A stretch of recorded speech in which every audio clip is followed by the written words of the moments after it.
not logged in yet. And Robert, just so you know too, I should have talked to you before. We didn't have Heather do an actual one. I just thought that maybe you could just lead us in prayer this morning, or you could, or this afternoon, or however you want No problem. So, okay, I'm in the wrong, sorry. I'll just begin in the name of the Father, the Son, and the Holy Spirit. Heavenly Father, we just give you thanks and praise for many gifts that you bestow upon us, most especially the gift of life, love, friendship, the gift of your Son Jesus and the salvation he paid for us. We just pray that, Lord, that you would help us to be open and receptive to the outpouring of your Spirit upon us this day, so that we may make decisions that are necessary to fulfill your will in all that we do. And we ask this in Jesus' name. Amen. In the name of the Father, Son, and Holy Spirit. Amen. Thanks, Robert. Approval of the agenda. Somebody pass up. Bernie, and second is Dick Maspa. All in favor? Is David online? Or Pardon me? David online? No, he said he's not going to be online. He's got the gout or something. Oh, okay. He's in Not able to. training. Okay, number 4, international field trip. This is the field trip which was submitted and it was reviewed by the International Field Trip Committee, and we believe as a committee that the trip meets all of the requirements as set forth in our administrative procedure, and so we would like to recommend that the motion be passed to online. This is the Monsignor McCoy basketball trip to Phoenix.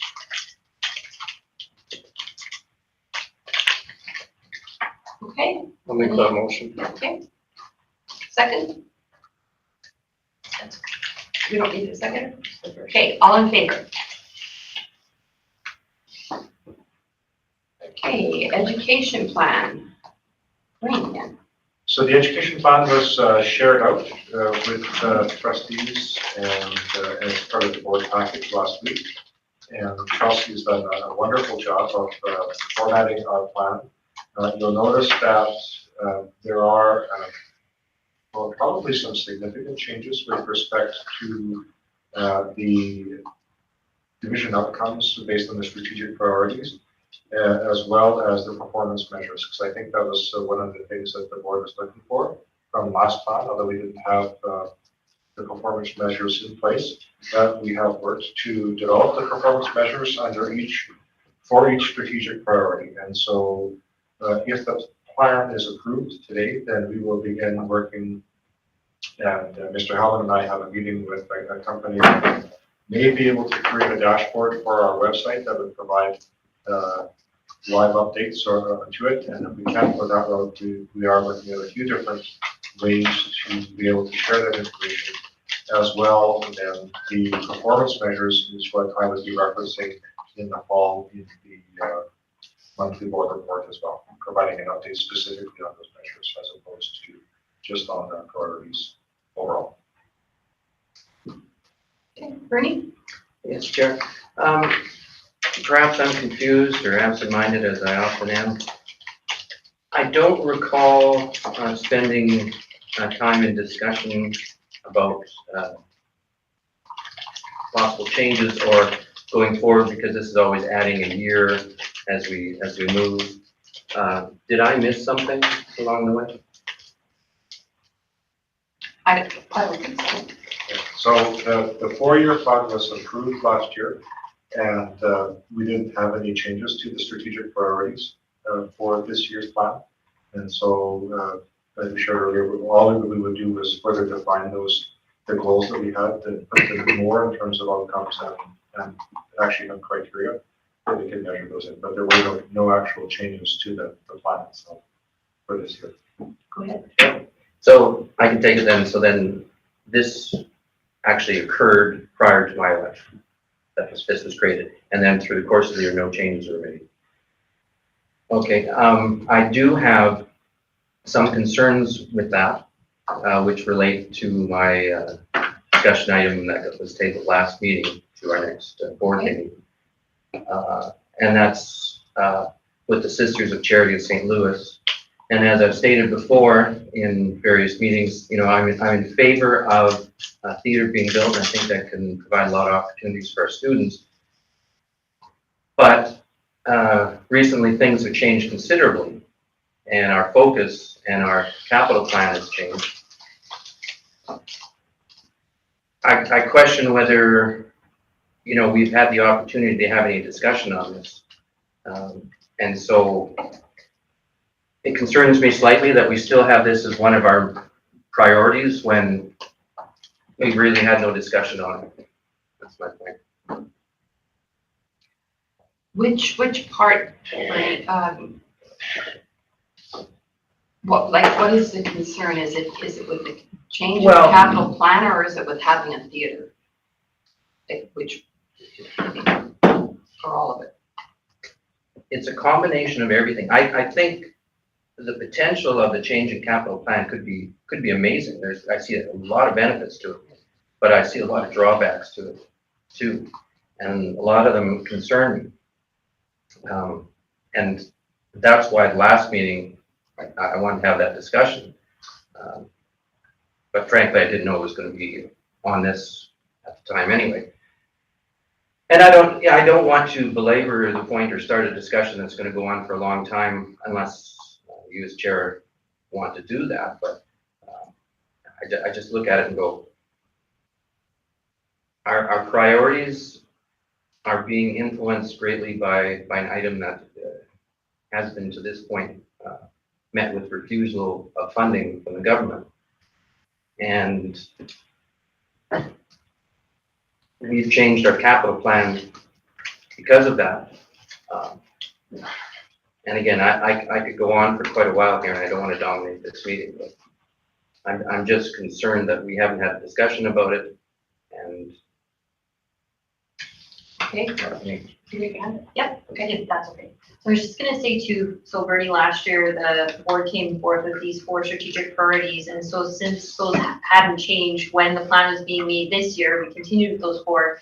And I did keep to the reference of the theater and the physical literacy space. Like, I didn't really adjust that to reference the capital plan in the big project, just because we had left it at the SCSL priority. And that's kind of also why I sent it out early, just to see if there was changes to be made. So it is still the same priority as it was last year, even though the capital plan has now been brought in because the board had identified it as a 4th strategic priority. But we can definitely, if the board wants to go in direction with that, or like, this can be adjusted, but I kept with the 4 priorities that they had identified last year. We did, at our last generative discussion meeting, we did go over all our priorities at length. So, Do you have anything to add? Nope. So I guess the question is, do we adopt this or do we not?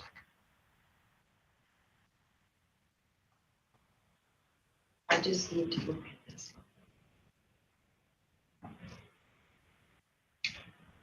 well, when I read through the document, I was very happy with it. I thought it Yeah, was I very was well too. I done. thought it was really And, good. I'm just trying to. In keeping with what we've been talking about. I understand, Bernie, your concerns with the capital plan, but this has been in keeping with what we've been, the direction that we've been, moving. in. Yeah. So, And we can't really do anything until we have a sure. We can't do anything. Our hands are kind of tied. So. Go ahead. no, Chair, and I understand that, and it's been made very clear to me that the changes we've made in our capital plan, it's all an ask, and but I have concerns with that ask, and I've never had, as a trustee, an opportunity to express those clearly, and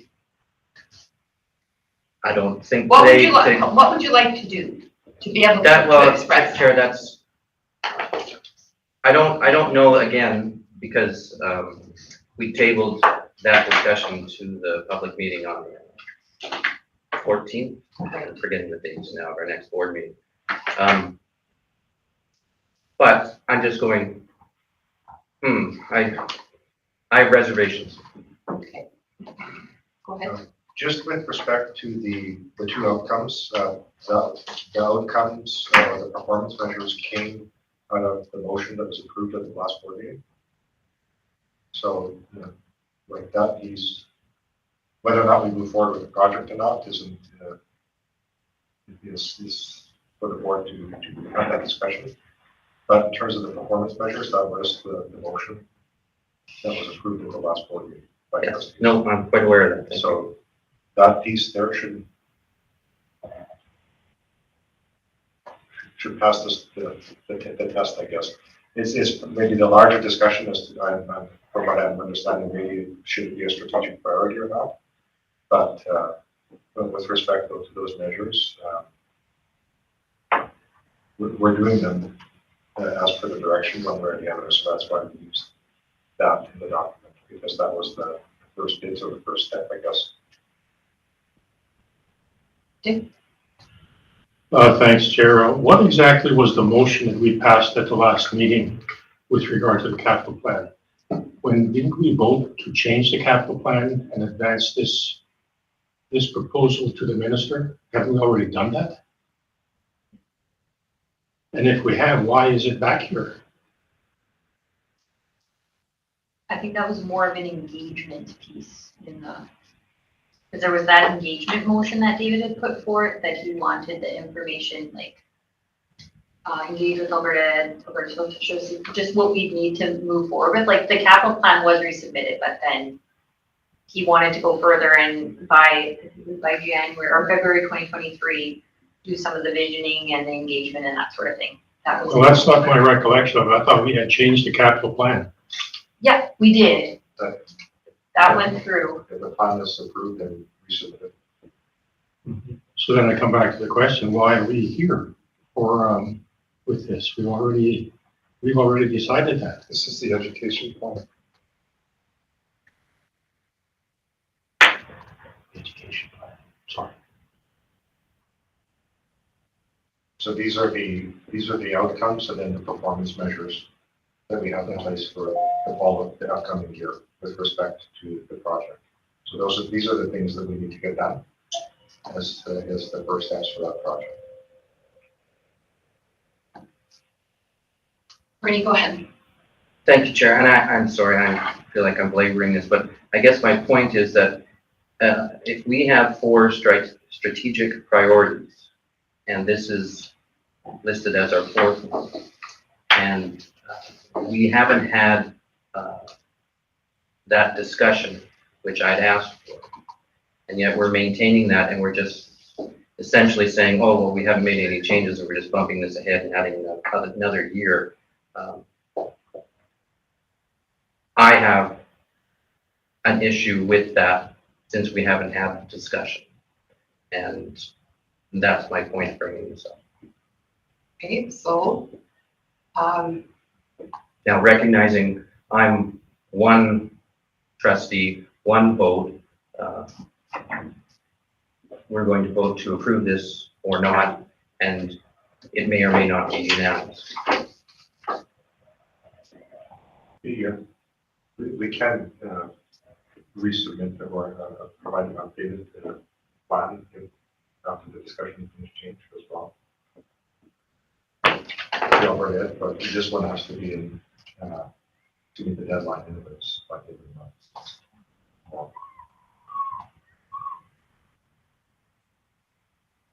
well, let's, does anybody else have anything to say?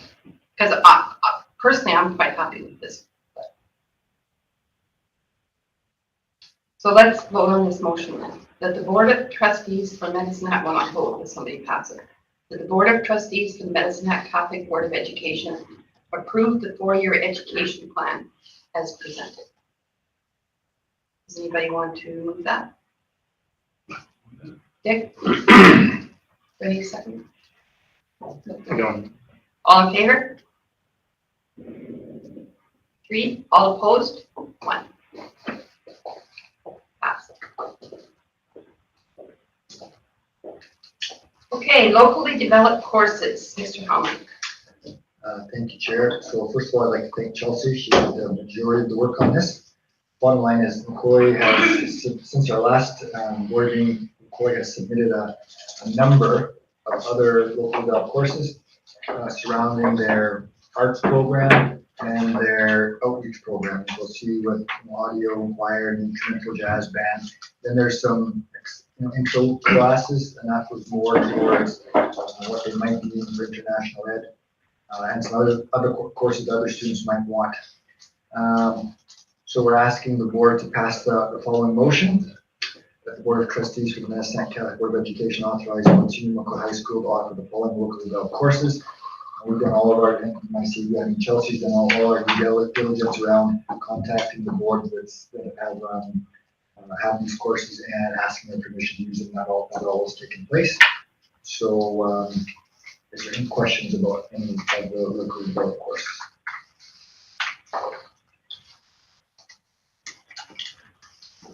I just, when I look at this, there's 1, 2, 3, 4 ESL courses on there. Is that as a result of international? And international, yes, definitely. Anybody else? Dave, do you have anything?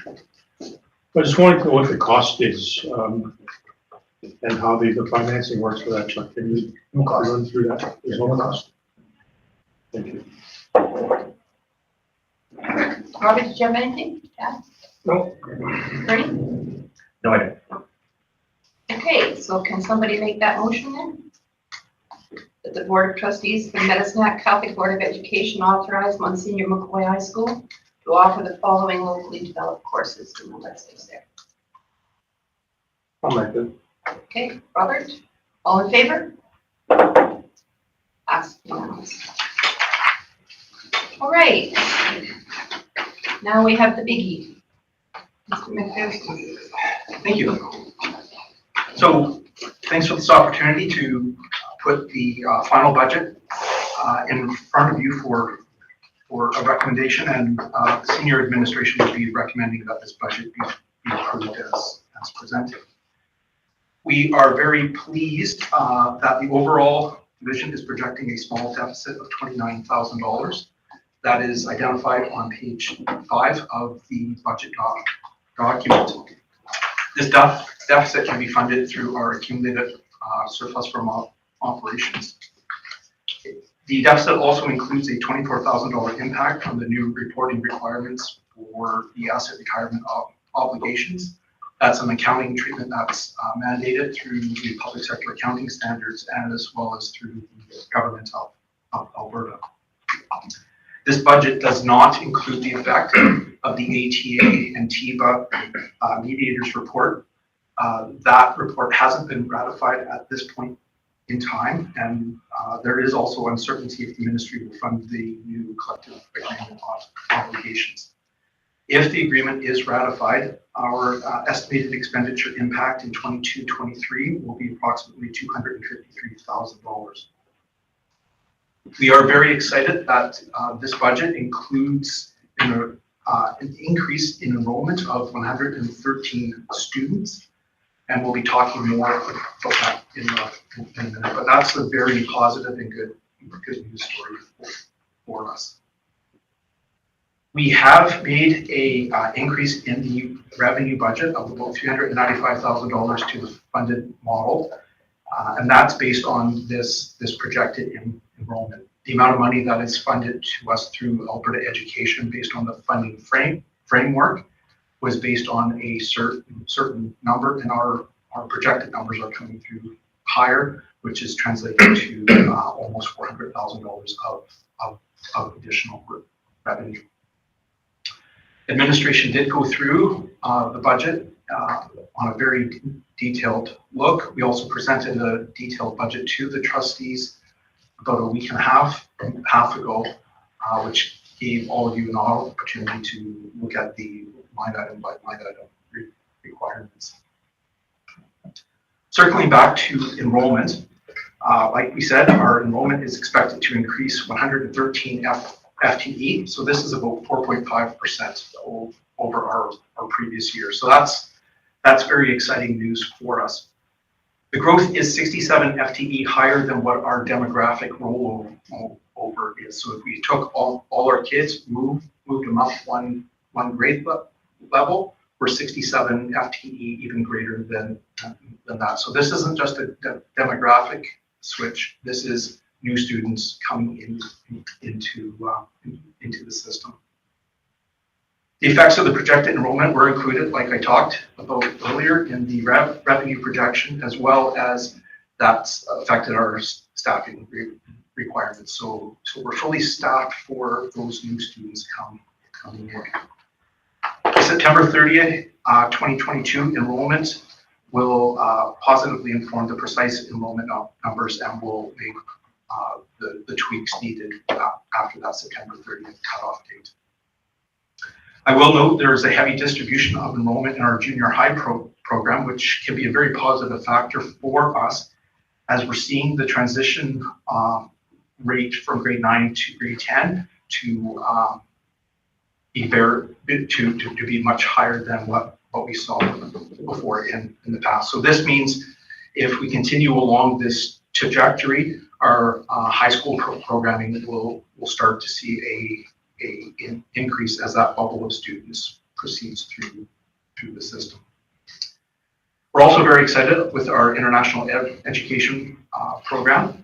They are projecting 63.25 FTE. We currently have 46 FTE actually registered, and we expect further increases throughout the summer, as well as students coming into our program for the second semester. So we fully expect to attain that 63 FTE within our international ed program. On page 16 is the net assets, and our net assets, at least within our unrestricted net assets very specifically, has decreased $251,000, but that will leave us with a year-end balance of $318,000. We are showing our asset retirement obligation. Now, that's not a cash inflow or outflow, it's just an accounting number that represents what our obligations are to remediate any of the hazardous material in our schools when we deem our schools to be closed at some time in the future. Typically, the government would fund us for that during the demolition process. And we would expect that the government would honor that into the future. And then if that money becomes available, it'll just offset these numbers within our net assets at some point in time in the future. With our restricted reserves, and these are reserves that we set aside for specific requirements, we are forecasting our school generated funds will be reduced by $28,000, and that's based on what the schools are projecting their utilization to be for the upcoming year. Our international education program is starting the upcoming year off with a forecasted deficit of $47,000. However, the surplus that's coming through within that program will offset that, and the residual will be allocated to initially the SCSL Center and Religious Education. So both of those funds would receive $84,000. There was a board motion to take the SCSL Center funds and allocate that for next year to split it between learning services and the program unit funding budget, which we have done. Our capital reserves are funds set aside for capital replacement, whether that's equipment or the buildings themselves. So we're transferring our annual $6,500 into the reserve for the child care modular at St. Mary's School. We're transferring $134,000 from the unsupported amortization of capital assets to continue to establish a capital reserve for future capital equipment replacements. We're also transferring $72,000 for the smart board replacement fund. as we're buying those smart boards using IMR dollars, as we amortize them, those amounts will come into our capital reserve so we can have a fund available to replace the smart boards when they reach end of life, which is forecasted to be in 9 years. We are planning on taking $90,000 out of the capital reserve to fund IT purchases, and we'll be going through those within the IT budget. And just for reference, the proceeds from the sale of the former St. Louis school are already built into the capital reserve, and that's the $337,000 for the government's portion and our portion of 167. Within our revenue side, and this is on page 17, as we mentioned before, the difference between the enrollment Alberta Education used for setting our funding and what we're actually and projecting to see has been increased within the revenue side. So that's an increase of $395,000. Overall, the revenues increased $573,000 from the prior year. The total expected funding from Alberta Education, at least within the framework, is now at $28.5 million. And this does include the $1.4 million in bridge funding. And I articulate that very specifically because that bridge funding is expected to be eliminated over the coming year or coming years, which will be a factor when we're setting our budgets into the future. Our other funding for the division is about $6.6 million, which includes $1.6 million from Alberta Education for funding teacher pensions, as well as for the teacher interchange contract. This does not include any of the new curriculum funding or the learning loss grants. As those grants become available, we'll build that within the budget, and that should be ideally available for the first quarter update. Academy fees for either the Fine Arts program or the sports academies is expected to increase $40,000, and our preschool fees are lower by about $21,000, and that's based on expected utilization. As students actually come into the preschool program, we can adjust that as required. International education students are generating an additional $502,000 this year compared to the prior year, and that's because of those 63 FTE of international students that we're forecasting for. That means our overall revenue is sitting just north of $35 million.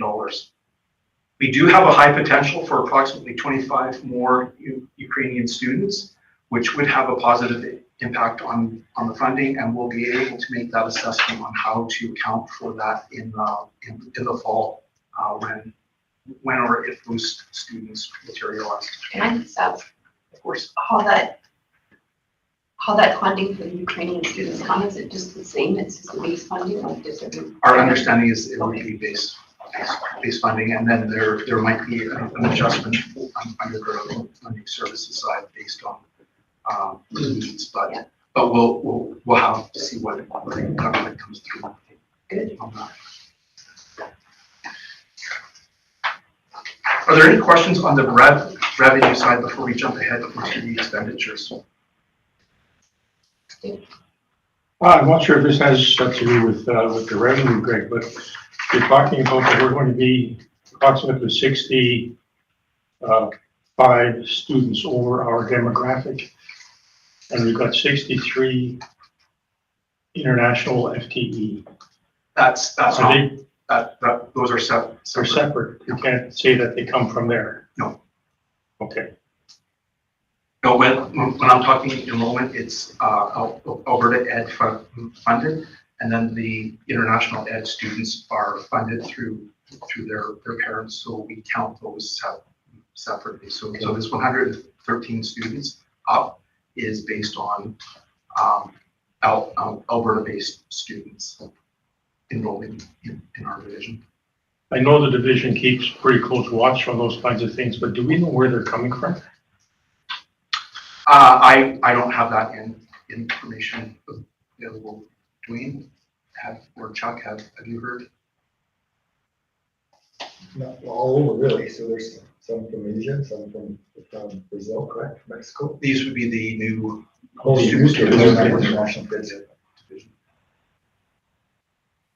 Tip, A lot of the middle school, Yeah. you mentioned that. Typically, we see an intake into the divisions in grade 6 and 7.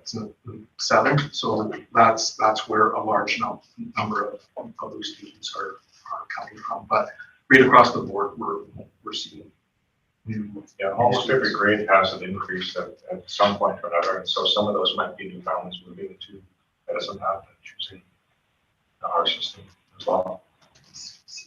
And we think that has a very positive correlation to the quality of our schools, quality of education, as well as the effects of our communications through social media and other forms. Well, it's really encouraging to see that increase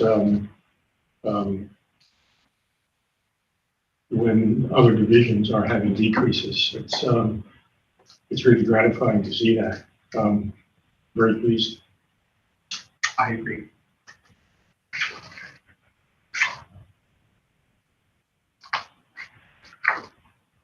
I just want one question. Does the certificated staff, because there's going to be an increase there, does that roll over into anything else? Like, does anybody else get a raise that correlates to that? Like, Do the EAs get, no, raises are either through a collective agreement negotiation or through changes to the support staff handbook. And as indicated, we haven't budgeted for any ATA raises at this point, right? Nor for any changes to the support staff handbook. Yeah, I just wondered if that raise would affect any other employer on the way in. Unless we make a conscious decision. Okay. Okay, any other questions? Moving on to the expenditure side, and most of this discussion will be confined to pages 21 and 22. Our instructional, I guess overall expenditures have decreased year over year by $1.04 million. When we look at our international budget, our instructional budget, that accounts for 75% of our total spending, and the staffing expense accounts for 75% of our total budget. And that's completely congruent with what we've seen in previous years, that 3/4 of our spending is going straight through to instruction, and 3/4 of our total budget goes to human resources, so staffing, whether that's salaries or benefits.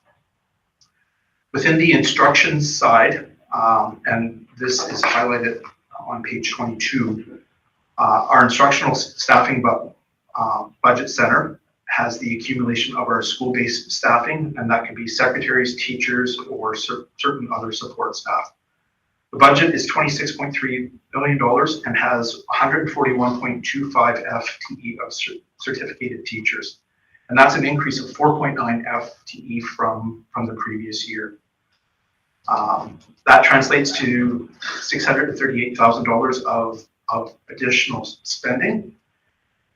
The benefits have also increased, and where we were spending about 12.1% on benefits, we're now at about 14.1% on benefits.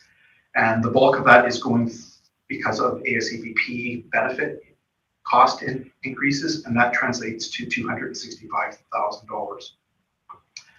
The early retirement incentive plan has not been factored in here, so we haven't allocated any money for early retirement. And the impact, as I've said before, for the ETA and the TIVA collective agreement has not been included in here either. Religious education, there hasn't been any material changes within the budget. However, we've realigned some of the spending in there. There's an increase of $14,000 for professional development, as well as school resources have increased by about $3,000. But that was offset by savings of about $17,000 for the textbook implementation costs, and a savings of $4,000 because of the religious education review was completed this year. The instructional pool is the budget center where we accumulate common or shared instruction expenses, and there's been an overall decrease of $50,000 in that budget. The bulk of that is the contingency from 21-22 being zeroed out, which was set up to deal with the COVID-19 costs. There was a small increase of $7,000 related to instructional advertising and marketing. We have an increase within the divisional programming budget, and that accounts for our health and wellness committee, as well as a centralized fund for emergent pressures. So that $19,000 increase was a result of setting funds aside for dealing with any emergent pressures that arise, particularly as we start the school year off. International education, we talked a little bit about that.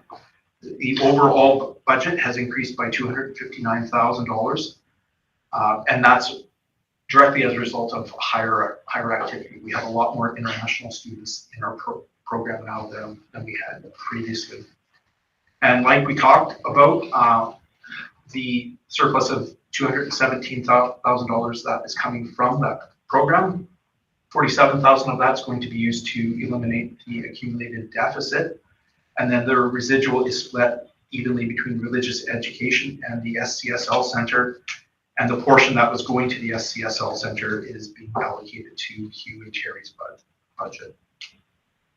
And that's just for this year, right? Just for this year, yes. Yeah. The learning services budget overall was, and I'm talking very specifically, Hugh's budget was reduced by $85,000 based on the actual funding grant provided from the government. This amount was increased by $56,000, which is that portion of the $84,000 that the board allocated to learning services. In Terry's world, the program unit funding for pre-K, the budget center was reduced by $151,000 year over year, and that's based on the funding provided from the government. Mainly, that drop is a result of enrollment decline in the coding of those students. The budget center has received $28,000 from the international education surplus, as well as there was a transfer of $139,000 from the early education grant surplus. So it was just an internal reallocation from one budget to, which brings us to the early ed budget. That was decreased by $40,000 based on activity levels, and the surplus in that budget was transferred to PUF, just like we talked about a few seconds ago. The preschool budget has an overall reduction of $61,000, and that's from the expected activity levels. As the year progresses, we'll see how many students are participating within the preschool program. And that's just not participation, it's whether they're there for 1 day a week, 5 days a week, or some number in between. Communities Coming Together, or CCT, there's been no change to that program. That program is 100% funded through the grant from Alberta Health Services. School Nutrition program, there was no changes to that program. The outreach program, we continue to receive $150,000. Of that, a 1.0 FTE certificated teacher will be provided centrally, and then the residual of $45,000 is transferred to the St. Joe's SBDM budget. So that goes straight through to Monsignor McCoy, and that's funds available for them to make school-based decisions on how to run the the outreach program. Our school budgets had a increase of $172,000. Most of that increase is the result of the international education students. So for every student that we have, $2,000 is allocated to that student to go to the school to hire whatever resources, whether that's staffing or other supports required. And then there was an increase to the St. Joe's budget of $45,000 because of that outreach funding. We did make a change to the school fee replacement grant, and we restructured that, and it is now part of the per student allocation. So instead of having just this lump sum amount for the school fee replacement, it's on a per student amount now, and all the schools will now get a varying amount based on the numbers of students actually within the school. School generated funds, we're starting to see returns to previous levels, which is very positive. There's a projected overall revenue increase in school generated funds of $219,000, which should have a revenue line item of $462,000 based on the expected activities. Expenditures are also expected to increase $188,000, so that'll have a total expenditure of $491,000, which means there's a overall deficit within the school generated funds of $29,000, which is to be expected because there's a healthy accumulated surplus there. So there's no issue with that deficit. Our before and after school care, that is projecting a revenue of $249,000, which is $53,000 lower than in 21-22. Most of that decline is a result of the COVID subsidies not being available. And that translates to lower expenditures of about $86,000. We are expecting a balanced budget within the before and after school care program. But I just want to caution, the nature of this program is based on fluctuating needs and activities. So schools become very conservative when they budget both their revenues and expenditures within before and after school programming. So we're expecting as we get into second and quarter that we'll see what the actual numbers are. At this point before now, your school is considered a school generated fund. So it shows up within the school's part of the budget, and we allow them to manage it accordingly. Okay. Next year, when we do that PD day, daycare stuff, is that where that will go in the before and after school, or it'll have a separate? It's probably going to have a separate line, but it'll be part of the external services for school, which is how we report that test on the financial statement. So it's not, if we run it completely through this budget center, it would be attached to a school, and there'll be complexities around that. Thanks. The technology budget, we've had a increase within the technology budget of $157,000. Now, the big part of this is $100,000 being allocated to address cyber security. All public bodies, in fact, pretty much any organization should be putting a lot of attention to cyber security now. We have a duty to protect the information and ensure that the private information that we hold is protected from external hackers. We do have leasing and amortization expense increases of $119,000, and that's directly related to the computer and smartboard replacement project. But there is an offsetting reduction of $80,000 from the evergreening budget that we previously had set. So it's almost a complete wash there. There is increased amortization expenses for the UPS battery replacement, improved data storage, as well as the replacement of critical internal servers. The amortization expenses related to those three items are $18,000. So the totality of this accounts for the increase of $157,000 to our technology budget. Our board and system administration, so that has an increase of $35,000 for a total spending of $1.6 million. The major changes are from actual staffing costs being recognized of $17,000, increased legal fees of $5,000, negotiation contract of $7,000, and enhancement to public relations of $4,000. We, at this level of spending, are below our threshold still. So this is the only budget where there's a cap on what level of spending there is, and we're still below that. Transportation has had a significant change. Our overall transportation budget from the previous year has increased $220,000. The contract with Southland has to be renegotiated. And based on our current position and experience that we're seeing with other boards, we've increased our Southland contract budget line by $145,000. The majority of the fuel costs are outside of the Southland contract, and with the higher fuel rates that we're seeing over the past year and what we're likely to see for an upcoming period, we're expecting our fuel costs to increase by $44,000.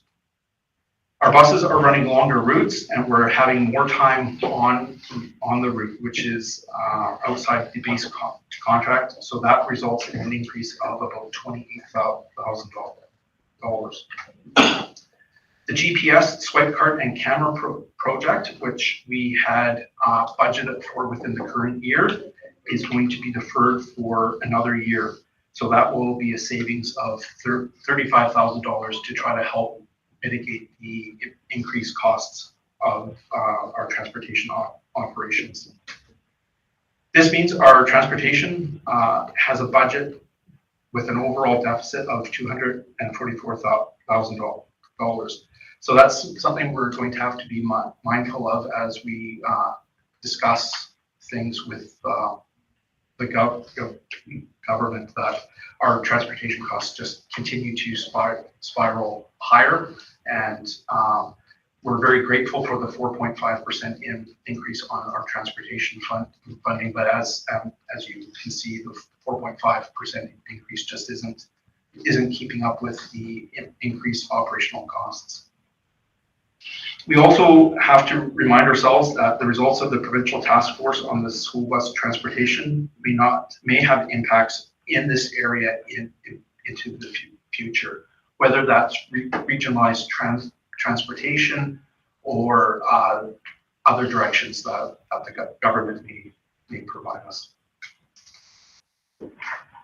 Our plant operations and maintenance has an overall increased costs of $99,000. We are looking at replacing our existing fleet of vehicles, so that would be a $25,000 increase based on leasing costs. We expect our fuel costs to escalate, so that'll be an additional $6,000. Insurance overall within the division, we're anticipating a $15,000 increase. Our utility costs continue to escalate, so we've increased our utility budget by $50,000. We have the utility review of $10,000, and that's a result of our Johnson Controls project. So we're paying to ensure that the results that we were promised through Johnson Controls have materialized.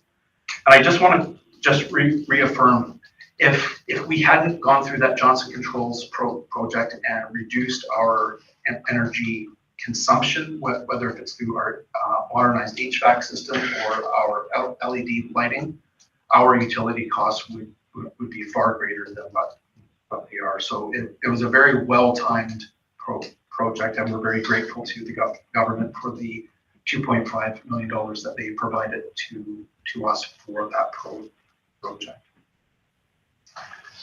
Salaries, we have a $29,000 savings with the elimination of our occupational health and safety officer position.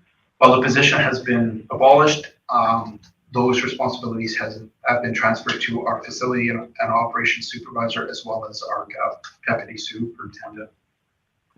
And we do have a contingency of $20,000 built in to address any pressure points that come up. So instead of us having to come back to the board for another $1,000 because of something that's coming down the road, Francis has the ability to tap into that contingency and deal with the issue immediately. Our capital expenditures, overall net of revenue is expected to be $18,000 lower than the previous year. Our IMR activity or infrastructure maintenance renewal is based on the amounts that we've received, and we'll have the IMR plan to the board in the fall for approval.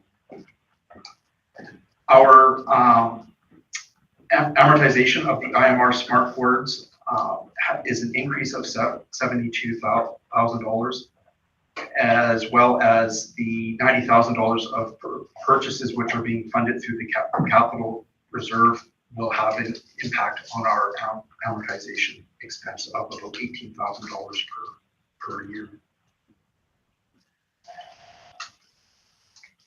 Back in January, the board approved the list of assumptions, and that's actually included within the budget report on page 41. We're very pleased to announce that all the assumptions have been met, except for the budget was to have a surplus of $600,000 within the unrestricted reserve. We were unable to achieve that. However, we will have $318,000. So we're very pleased with that. As well as the assumption was to have the cameras and GPS projects established within 22-23. And just like we talked about, due to the increased operational transportation costs, are unable to meet that assumption. So that concludes my presentation. The recommendation to the trustees is that the Board of Trustees for the Medicine Hat Catholic Board of Education approve the 22-23 budget as presented. So I can take questions. Thank you, Chair. Yes, I have a series of questions and comments, and I'll just kind of try and blend them all together, and if any time you want to stop me, please feel free to. So my first question is, can I direct it to Greg? Yes. Greg, so you sent out email this afternoon with regard to some changes, Yes. and those are in the budget as presented? Correct. So the summary of those changes is there's an additional 0.5 FTE allocated to, I believe, Ecole St. John Paul II due to enrollment pressures there. So that was a very positive aspect, as well as the transportation increases there. When we looked at the actual consumption of fuel, it was higher than what we were anticipating. But the big change there is our contract negotiations with Southland are showing that our forecast of a 1% increase on the contract is not likely to be successful. So we've budgeted an amount that will allow us to have a successful contract negotiations. And that's 10%? 10%. And that's, again, reflected in the budget? That is reflected within the budget. And for context, with that 10%, we've canvassed a handful of other school boards, including one that has recently tendered. While they didn't want to disclose the final number, the number I discussed with them, they said is fully within fully close to what they were receiving. Right. And so with that, I'm curious as to how we were able to maintain a deficit of 29,000. So what we had presented previously to the board was, it was about $150,000 surplus. We are now down to a deficit of 29,000. Okay, so perhaps my confusion is, so on Sunday, I received the budget document. And those changes were already reflected in that budget document? Yes, and I Okay, had that's- meant to identify what those changes were from the previous discussion. I forgot about that until this morning. Okay, that's my confusion there. So we're looking at a deficit of 29,000, which is not very large. And I know that we're budgeting on a conservative manner, which is a good thing to do. And any budget really is your best guess projected on what you're assuming is going to happen. But I went through and I printed it out and I went through and I looked at things and I'm going, I would feel more comfortable even with this $29,000 deficit if it was zero. And so I went through and I looked at different things and I thought, we've got different items. So for example, on page 28, there's a discretionary fund that's listed for superintendent, 23,200. Okay, and again, that's a best guess. It may or may not be used. We have no idea. We go to page 36, and on page 36, we have, I'll just go back and make sure I'm on the right page. We have travel and subsistence for trustees, our superintendent, secretary, superintendent, deputy, business services, communication and support staff. And I think that totals to $49,000. And I'm looking at this and going, I'm sure that having gone through this process of online meetings and COVID, et cetera, that we may have the opportunity, that may be an option. And I look at this and I go, as a trustee and trying to be prudent with the spending of the division's money, I think we should limit our travel as much as possible so that we can have cash savings. And I think, and that's my opinion. I do have one question, and I think I know the answer, but I'll ask. So then beneath that says professional development, and it has superintendent, secretary, treasurer, deputy superintendent, business services, and it says those are all contracted. Now, are those all a part of the contracts of those individuals? So that's something that's been negotiated, and that's part of their benefit package? Yes. Okay, good. No, I just need clarification on that. So moving along, further on down the page, almost to the bottom, we have new furniture and equipment, and then there's new furniture and equipment. I believe that's going to say communications, but I'm not 100% sure. Again, if we're in a deficit position, I look at this and I go, that's a want. It's not necessarily a need. We can get by without spending that money. And again, I'm suggesting that in all these things, we don't necessarily have to zero them out, but we can whittle them down so that we get down to an amount where we are at a zero deficit projection. Okay. On page 38, which we just went through and you had mentioned, there is a $20,000 contingency, which was presented previously in our meetings a little over less than a month ago, of $20,000. And again, that's a best guess.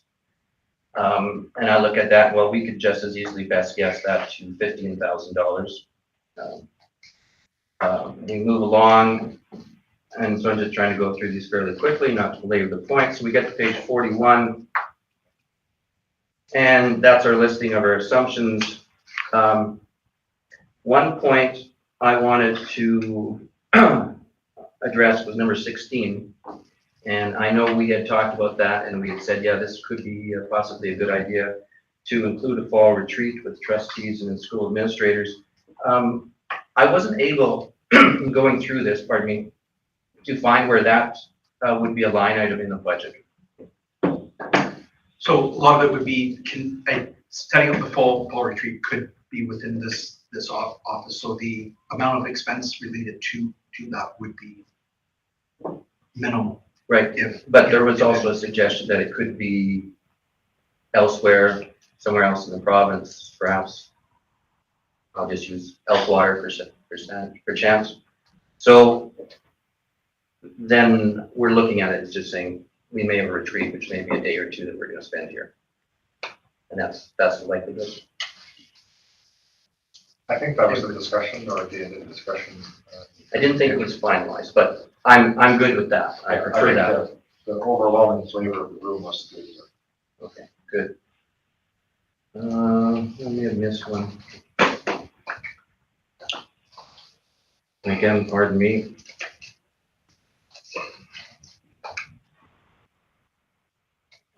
Page 13, under board system of governance administration. Pardon me. Begins with the administration's spending is expected to increase $35,000.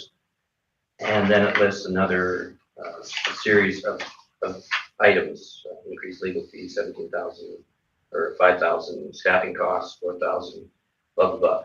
Are those the $35,000 or are those separate in addition, or are those just other costs? Those are the major components of what that $35,000 increase is.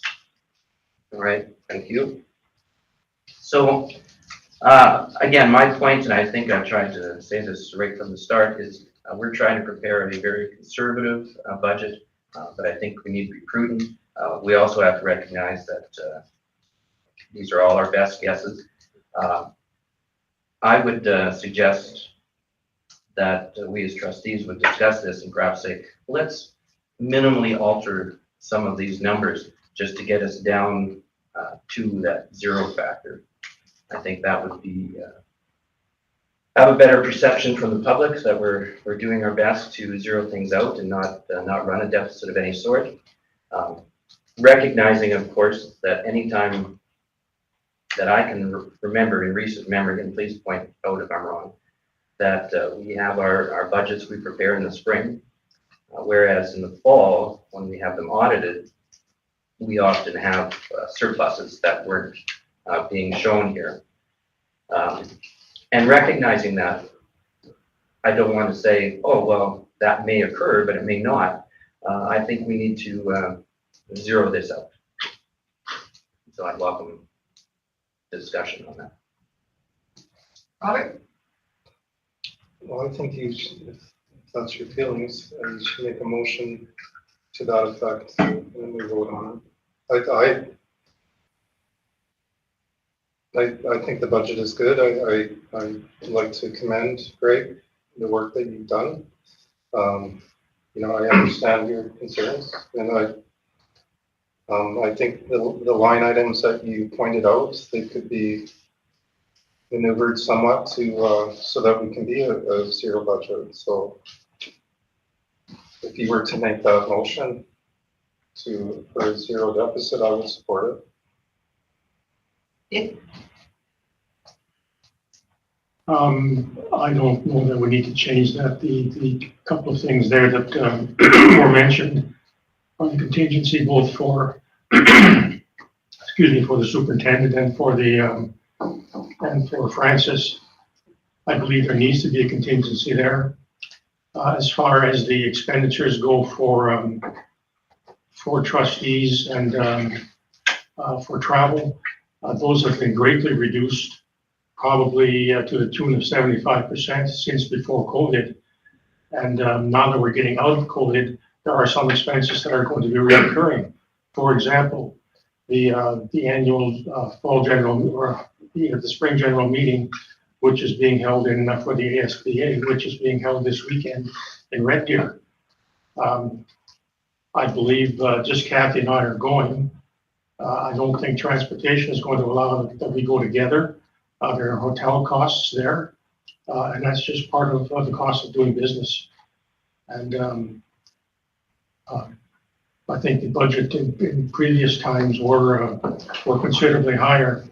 I want to mention also that the zone costs the zone mileage for executive has been paid for by the zone. There has been some discussion recently at the zone meeting that we change how we meet. We have one meeting that's an executive meeting, which the zone pays for, and then on the off month, it's a general meeting, which the local members pay. There's been a suggestion that we have all of the meetings general, so that everyone can come to all of the meetings. That would mean an increase to the cost to the two local boards, on the one hand for transportation, on the other hand, the zone budget would likely be changed with the assessment to each board, given the fact that we're not going to be collecting money for member boards, for zone reps to come. Given those things, I don't think I would support a motion to change the budget. I'm happy with this budget as well, for all the reasons that Dick said. And I certainly recognize a zero budget looks really good. However, I do believe that in the past, we've gone into this with this deficit, and most of the time come out of it with a surplus. So I'm comfortable with these contingency funds being there, and with this just the way it is. And thank you, Greg, for all your work and your staff. So I guess what we need to do. Check. Yeah, sorry, Greg. Thank you. No, I commend Greg for preparing this budget and his department. I mean, that's a lot of work, and it takes considerable amount of time. As far as the discretionary funds go, I'm not suggesting this, but if we zeroed those two, the one for superintendent, the one for operations and maintenance, out, it doesn't mean that extra spending can't happen. It only means that that request has to come to the board. And providing the this line of discretionary funds only says, okay, you can spend up to this amount. If we decrease it, it says the same thing, and it still allows whoever has the need to approach the board. And if things go forward, and if we are in a surplus situation, then it makes it very easy to say, yes, let's do that. And I think, you know, we've all gone through rough times the last little bit, and a lot of people more so than others financially. And I think to be fiscally conservative and have a zero deficit sends a good message that we're looking after funds in a proper manner. So even if we took those two, and I'm not suggesting those be the two, but if we took those and just said, okay, we're going to find the $29,000 in there, it doesn't mean that other things can't happen, or we can't be approached and approve it at a later date. To Greg, can you give me an example of what kind of an expenditure might come up for Francis, that he would have access to that contingency? So if something were to pop up that we weren't expecting, so suppose vandalism is a lot higher next year than we've seen, and that whole budget line that he has sorry, I'm going to pick out a very specific number here. So we have that vandalism set at 5,000. So if the vandalism budget gets eaten up, then he could tap into this contingency and reallocate it there. Otherwise, we're trying to reallocate within the repairs and maintenance and the amount of money that we might have had on playground maintenance would get eaten up. So it just gives a little more flexibility for Francis to make immediate decisions on how to manage his budget and ensure the operations. Thank you. The point I'm coming to is that if that contingency isn't there, that doesn't mean that that extra $5,000 that we've got expenses now in vandalism has to come before the board. not necessarily. If we can reallocate, great, but if we can't, then we're having to come back to the board and say, we need a budget increase within K1, and that could be upwards of a month before we get that approval. I like the idea of a contingency for that reason, is that sometimes things happen that you have to move quickly on. I don't recall in my tenure here as a trustee where anyone has come to the board and said, we need more money, can you reallocate something, or we need to find some more money? We've had a handful of situations, mostly from schools, where they had didn't forecast something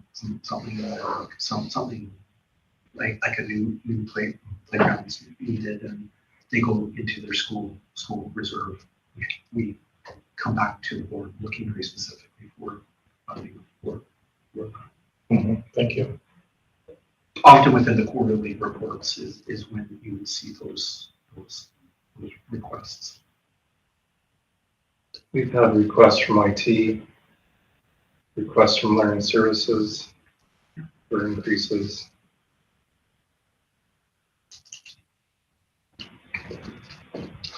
Okay, any more comments or questions? Chair, I'd like just a moment just to prepare a motion, please. Okay.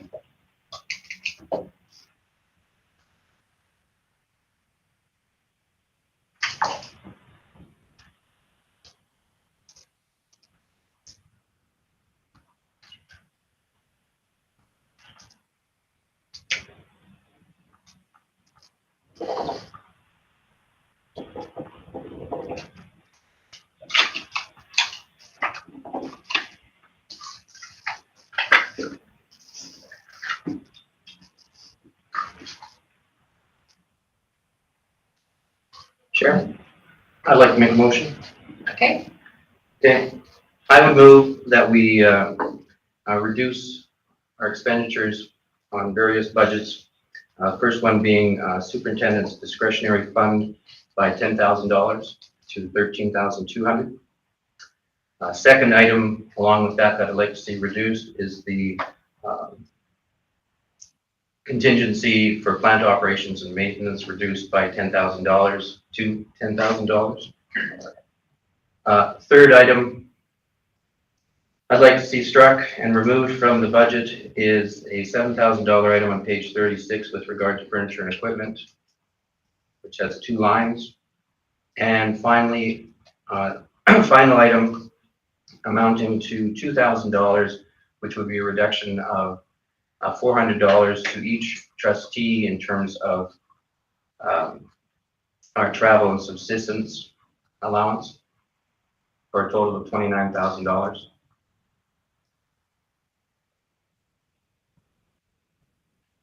What was the last one? Travel and subsistence, $400 per trustee.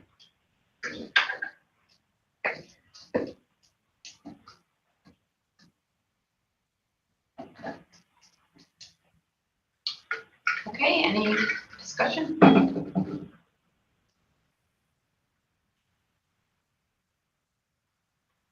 None? And Chair, as I made the motion, I can have the final point. Again, my rationale for doing this is, again, a public perception. I think it's going to be a good message to send that we're looking after our finances in a prudent and conservative manner, and we're coming in with 0 budget, even though quite likely we'll have a surplus when it comes around in the end of November. But I think it's important to say, yes, we're doing our best to look after things in the best manner. Okay, any discussion on that? Robert, Dick? Okay, then I will call the question. All in favor? All opposed? And what we do now?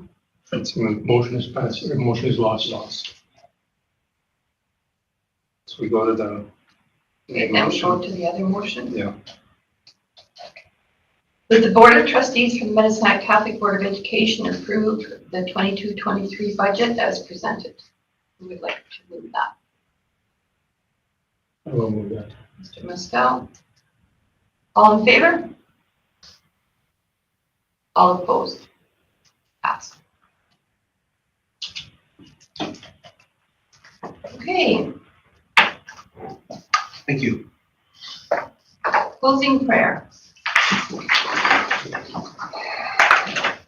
All right, so we'll pray together in the name of the Father, the Son, and the Holy Spirit. Amen. Carrying out your ministry, Lord, thank you for being with us during this meeting and for having guided our thoughts, words, and actions. Stay with us now as we leave this meeting and return to our respective lives. Help us to keep you as you are now in our thoughts, words, and actions.